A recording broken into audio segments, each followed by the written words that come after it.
हिंदी साहित्य संपूर्ण घटना चक्र क्विक रिवीजन विद आरती शर्मा। दोस्तों, आपको मेरा चैनल पसंद आए तो इसे लाइक करें, शेयर करें, सब्सक्राइब करें। साथ ही साथ मेरे वीडियोस के अगले नोटिफिकेशंस को पाने के लिए बेल आइकन को प्रेस करें।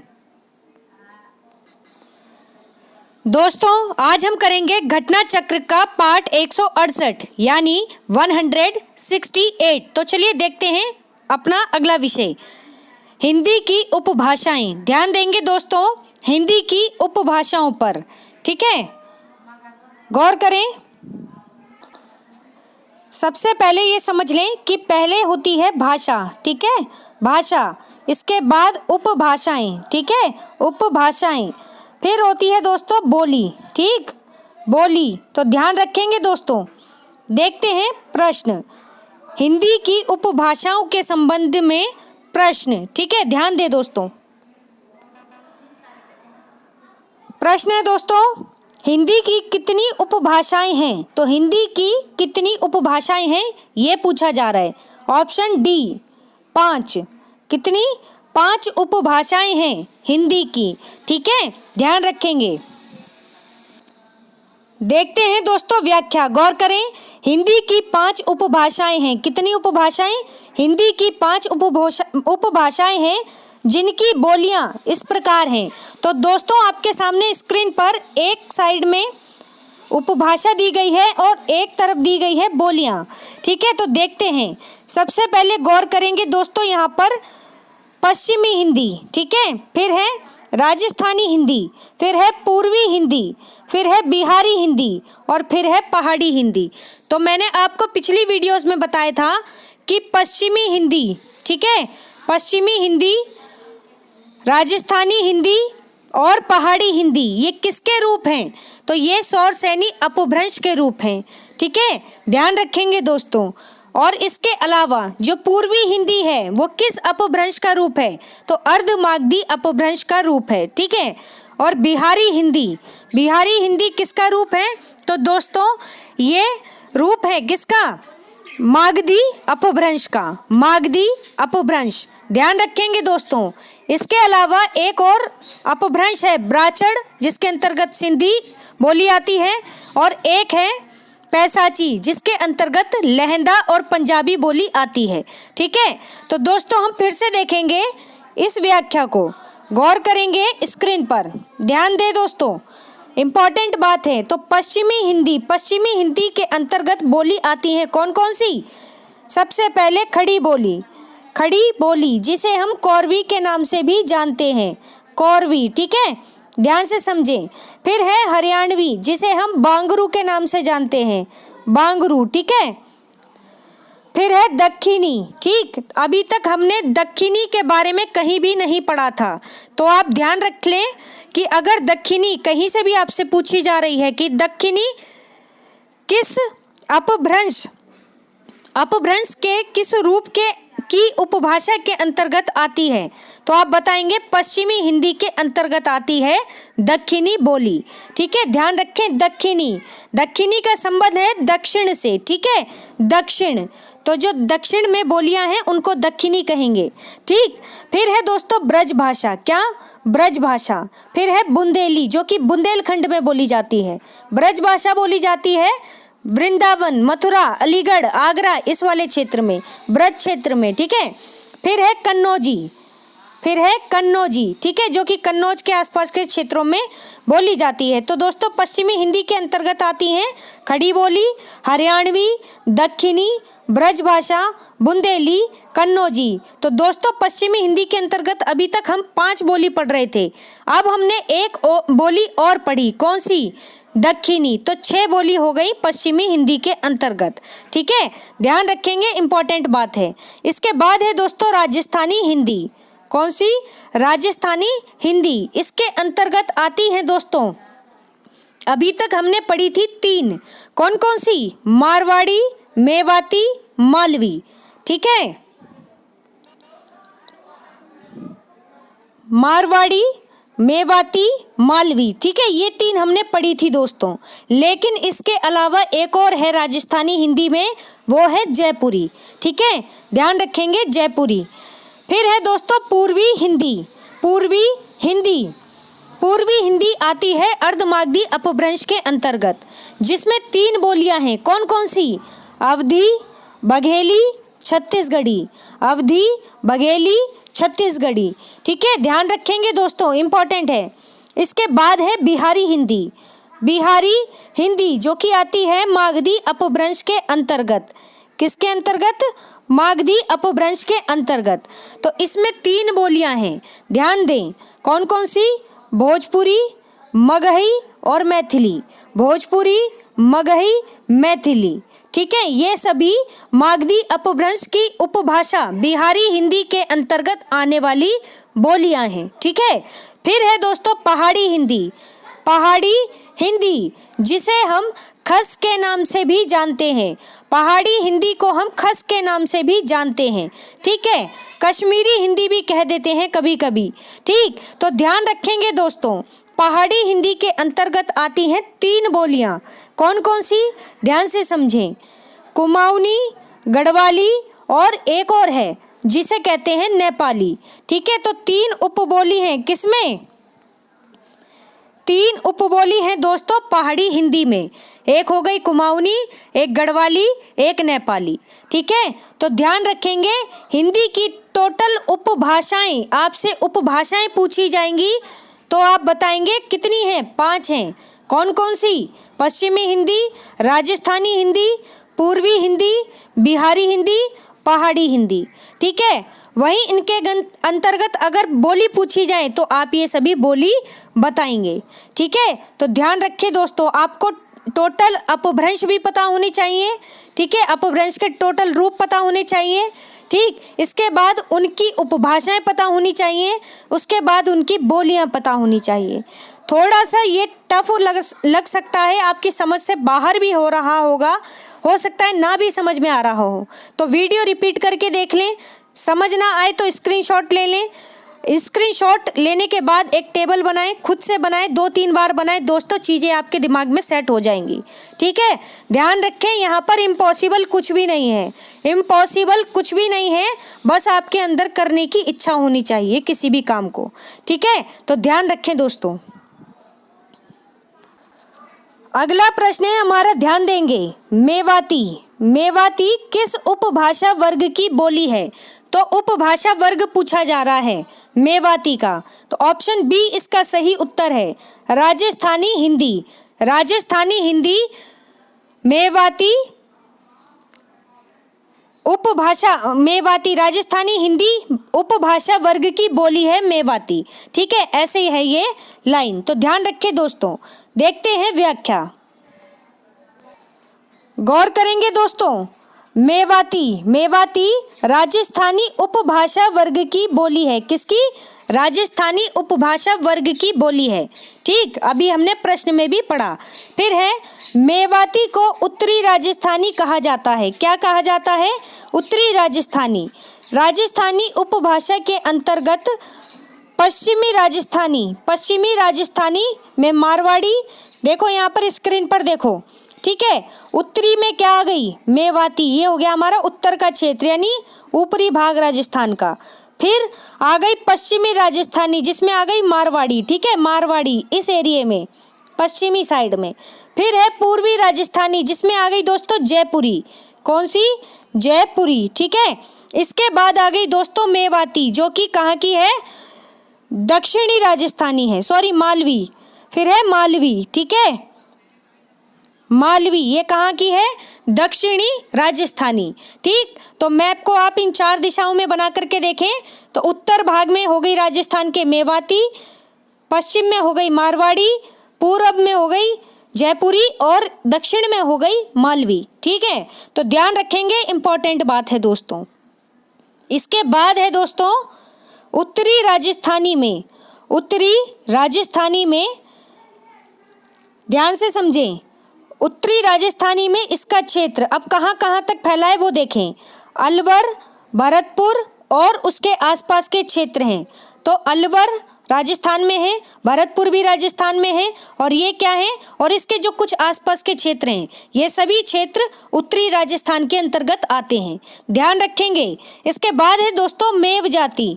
ठीक है, मेव जाति यानी कि मेवाती। ठीक, तो मेवात एक जगह भी है, मेवात एक जगह भी है, आप जा कर के देखें राजस्थान में।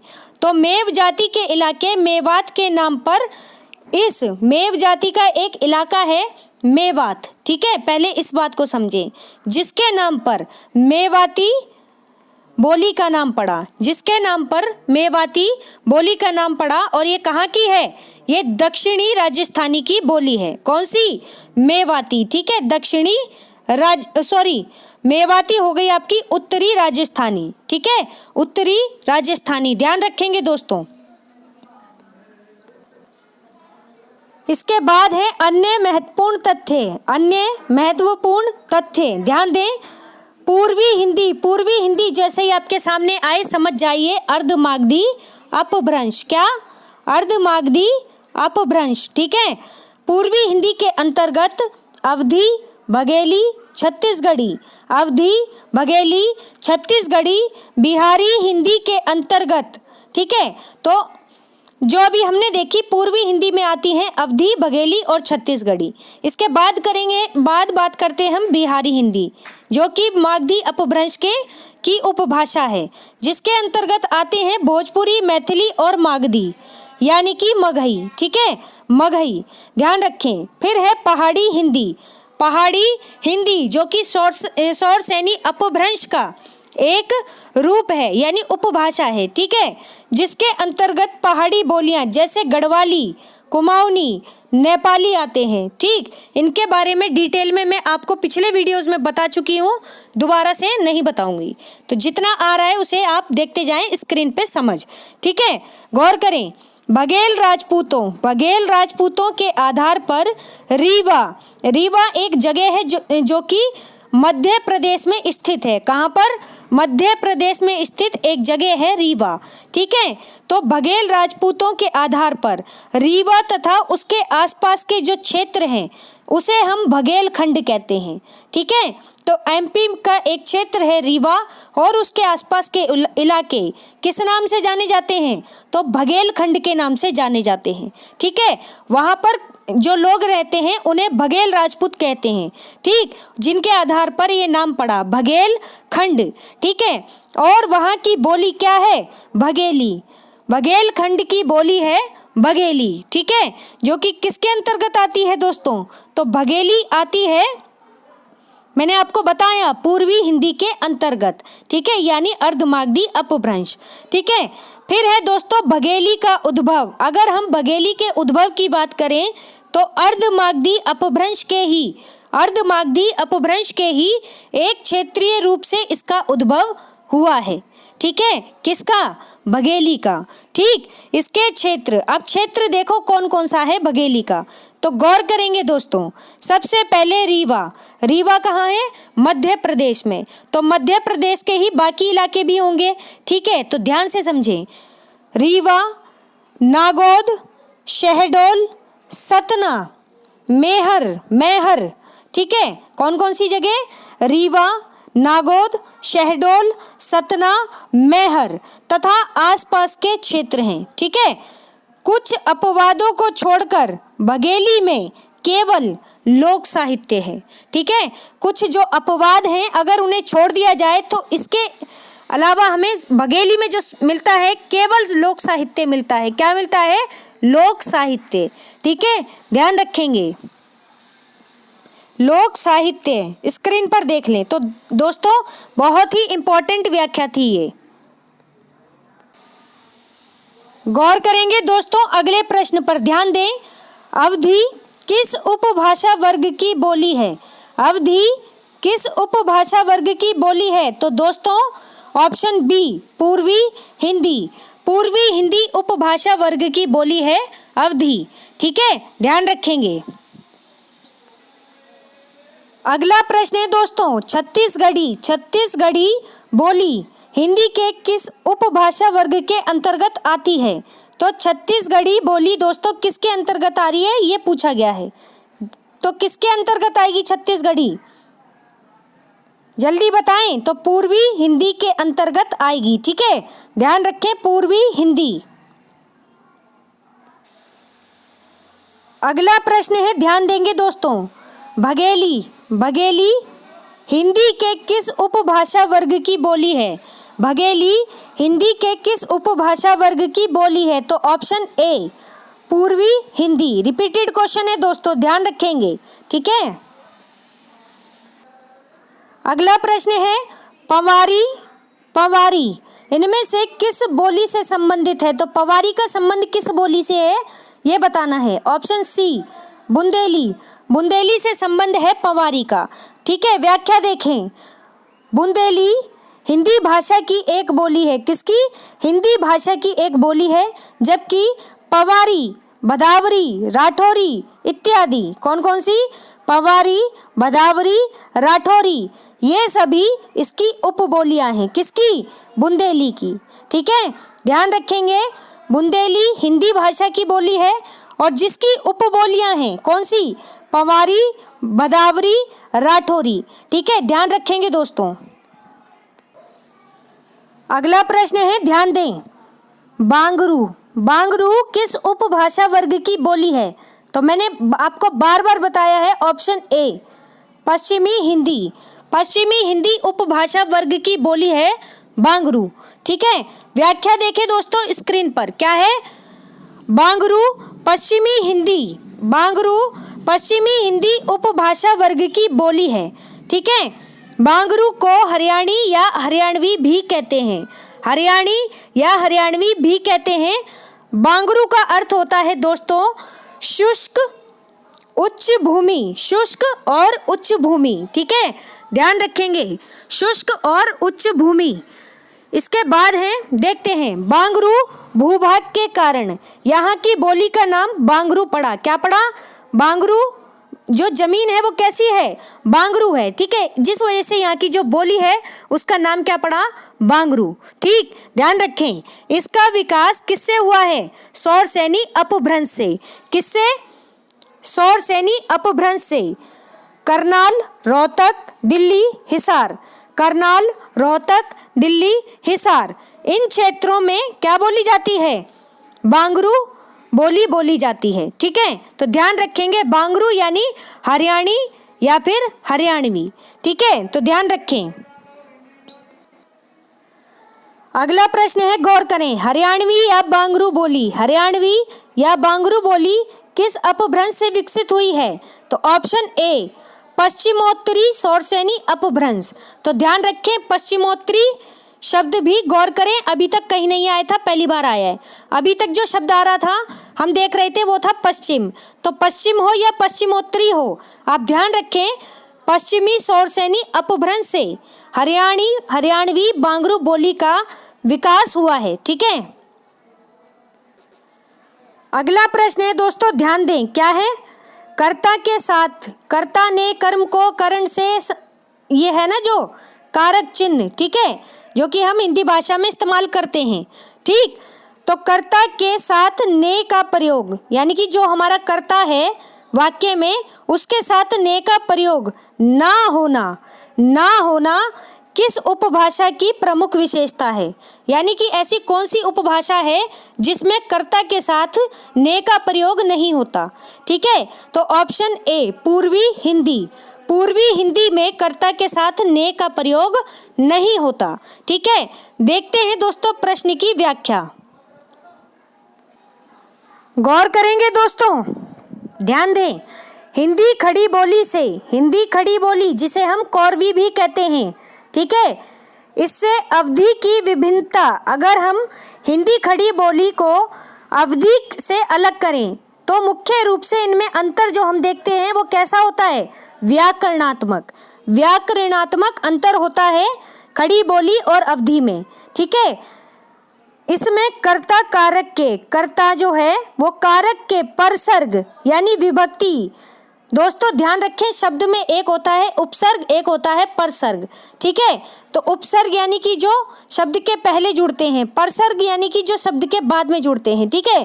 तो परसर्ग विभक्ति यानी कि ने क्या है?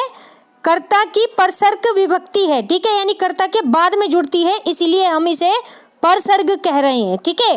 तो इसका अभाव होता है, इसका अभाव होता है अन्य उपसर्गों के प्राय और जो बाकी उपसर्ग होते हैं उसके दो रूप मिलते हैं। कौन कौन से? एक तो होता है ह्रस्व जिसे हम लघु के नाम से भी जानते हैं, एक होता है दीर्घ जिसे हम गुरु के नाम से जानते हैं। ठीक है, तो कर्म संप्रदान संबंध, कर्म संप्रदान संबंध, जैसे का, ठीक है, का क्या हो जाएगा? का हो जाएगा करण आपादान हो जाएगा। ठीक है, करण आपादान, ठीक है, जिसमें स का ता और से का क्या हो जाएगा? ते हो जाएगा। ठीक, ऐसे ही अधिकरण में माँ क्या हो जाएगा? माँ हो जाएगा। ठीक है, तो ये अंतर है, तो ध्यान रखें। ह्रस्व और दीर्घ, ह्रस्व और दीर्घ, ह्रस्व मीन्स छोटा, दीर्घ मीन्स बड़ा। ठीक है, तो जो छोटा है, अभी ये देखो ध्यान से, एक बार फिर से देखें, गौर करेंगे दोस्तों।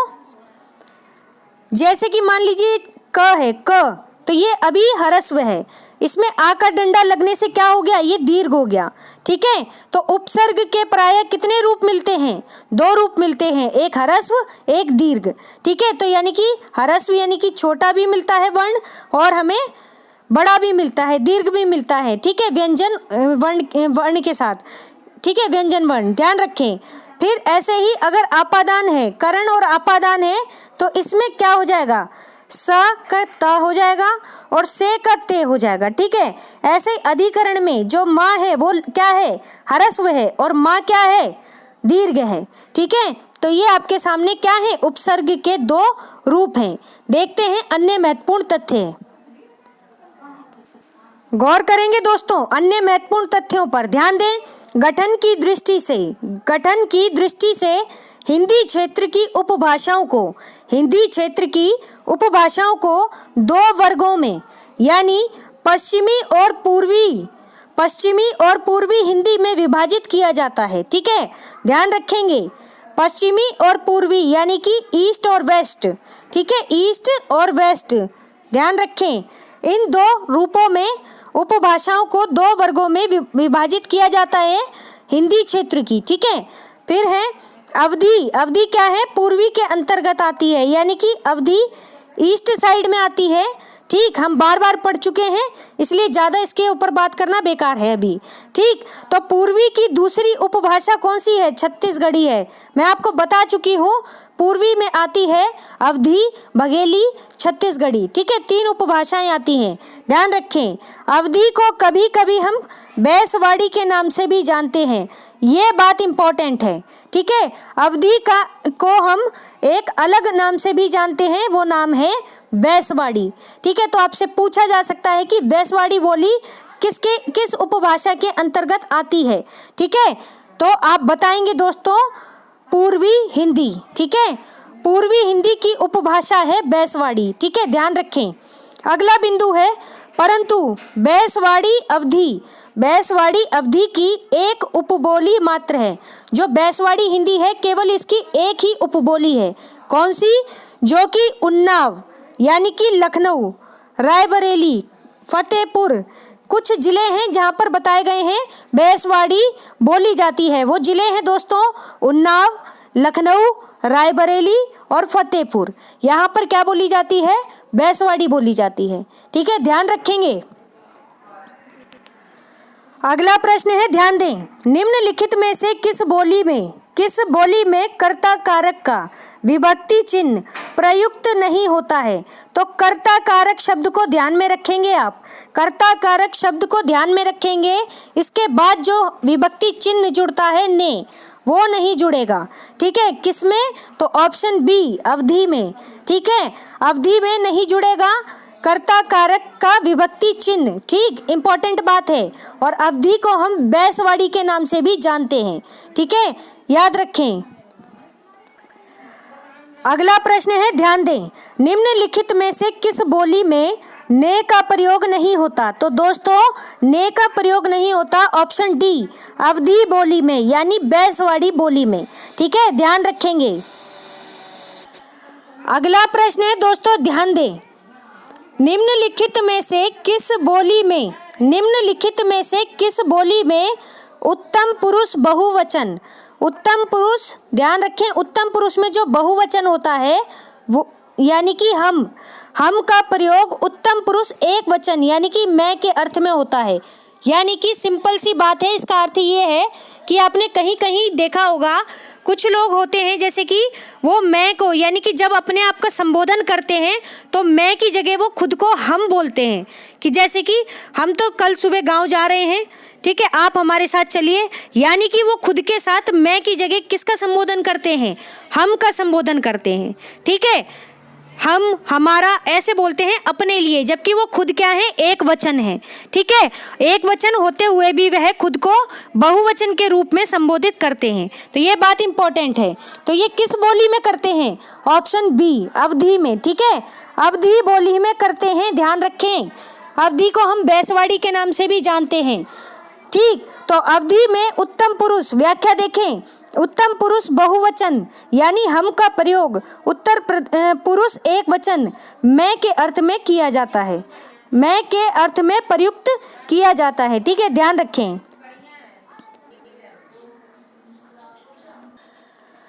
अगला प्रश्न है, ध्यान दें।